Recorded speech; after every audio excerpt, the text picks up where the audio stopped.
Today we have the important topic about mucormycosis and how it affects the eye.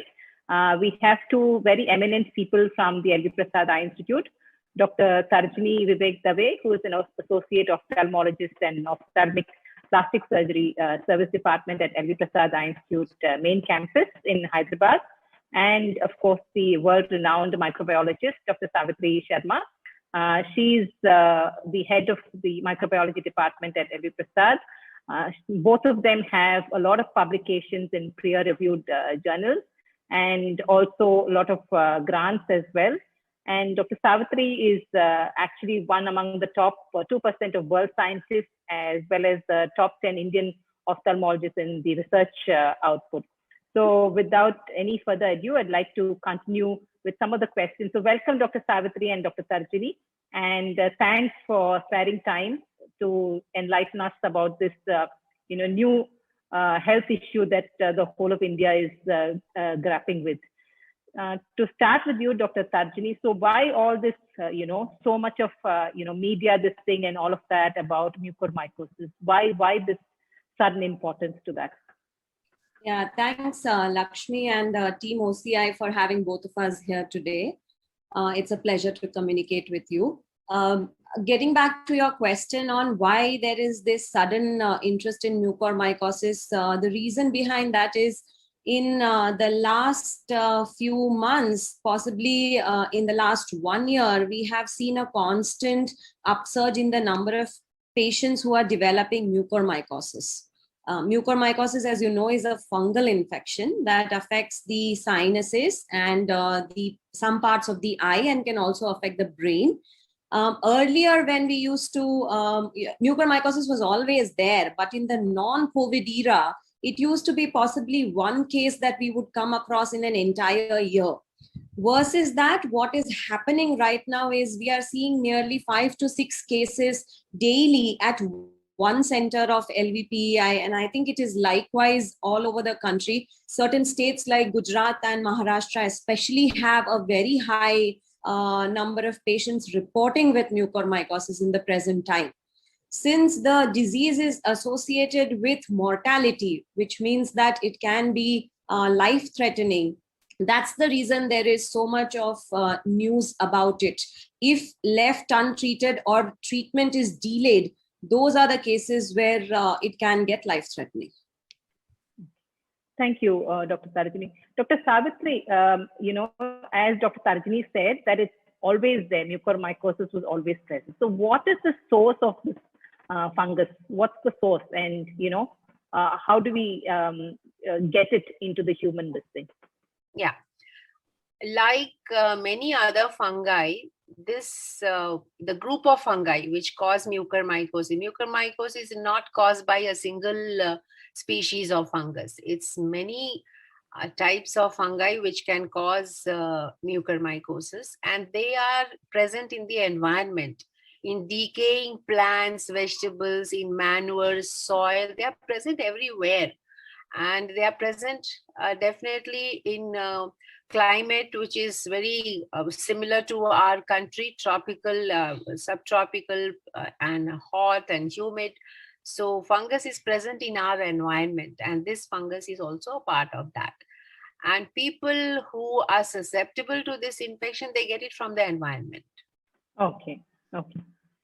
Dr. Tarjini, for the benefit of all the optometrists, so how does this present as an ocular condition, and what should we look out for, or what's the differential diagnosis? For example, if somebody comes with conjunctivitis or something, is there a differential diagnosis? What should we look out for in our clinics, and how do we go about that? Yeah, that's a very important question, Lakshmi. And I would say that the most important group of people who need to be on a watch out for symptoms are those who have turned COVID positive in the last 1 to 1.5 months.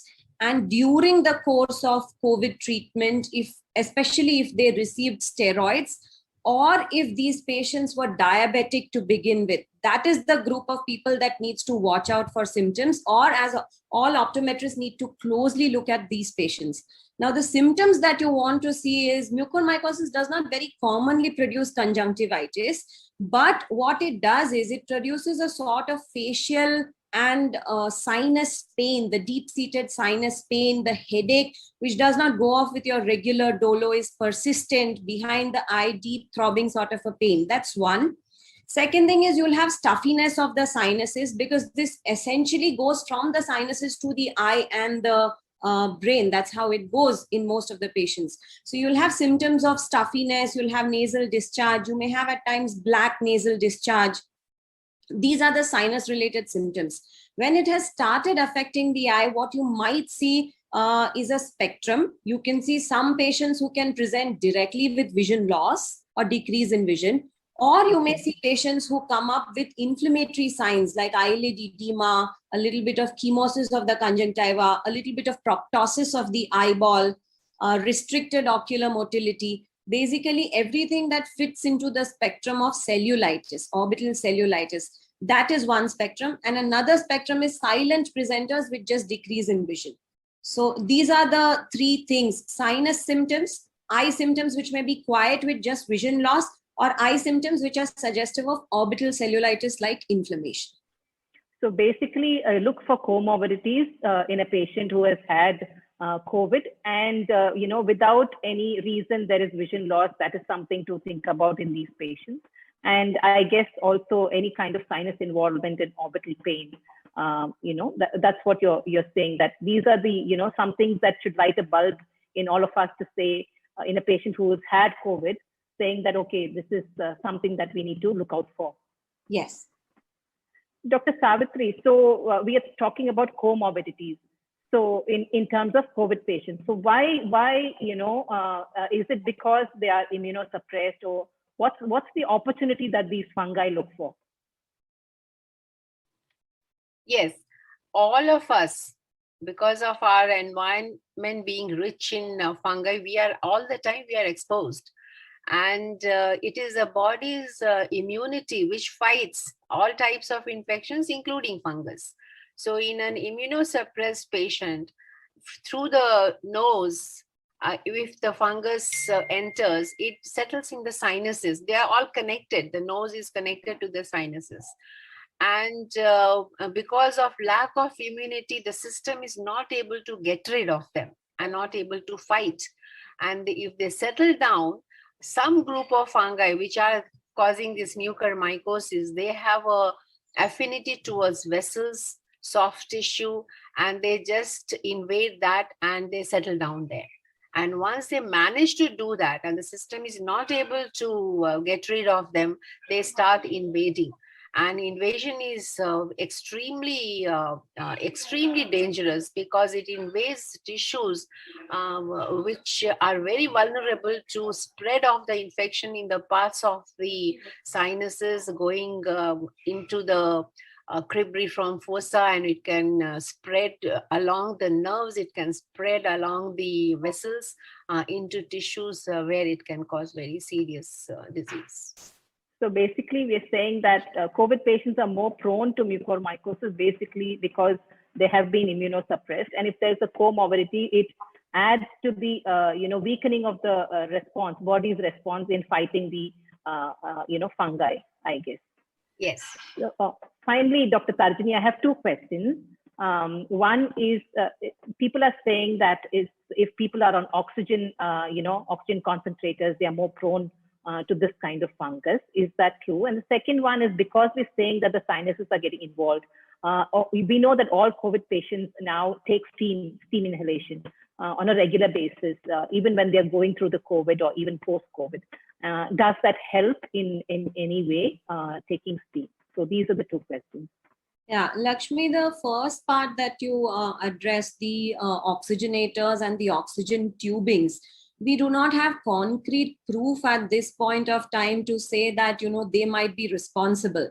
We've been using this oxygen treatment for a lot of vulnerable group of patients for many years now, and we never saw this sort of rise in the number of mucormycosis cases.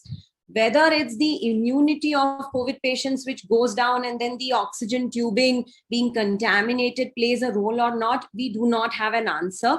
But if oxygen treatment is required, that should be done for any COVID patient at this point of time. Yeah, similarly, if steroids are required, they should be given to save the life, but under the supervision of the intensivist and the pulmonologist. So indiscriminate use of steroids and indiscriminate use of oxygen therapy should not be done. We do not have any direct evidence to prove that oxygenators produce mucormycosis or contamination in the oxygen tubing produces mucormycosis. The second question that you asked was about steam inhalation. So again, there is nothing to directly say that steam inhalation can actually improve or worsen mucormycosis. If it is required and if it has been advised, it needs to be done. Steam inhalation typically cannot be done with distilled water because the home appliances that we use do not work with distilled water or with purified water. You need to use tap water in those home appliances which generate steam. So those, you will have to go ahead with it if that has been advised. And at this point of time, we cannot say that it produces mucormycosis. The most common risk factor at this point of time is uncontrolled diabetes, whether it is a young patient or an old patient. They may be COVID patients who never had diabetes, but because of the steroid treatment that they are being given are developing diabetes. And that's one factor that's seen uniformly in all patients with mucormycosis. Thank you so much. I mean, I think this has been really very, very informative, both Dr. Savitri and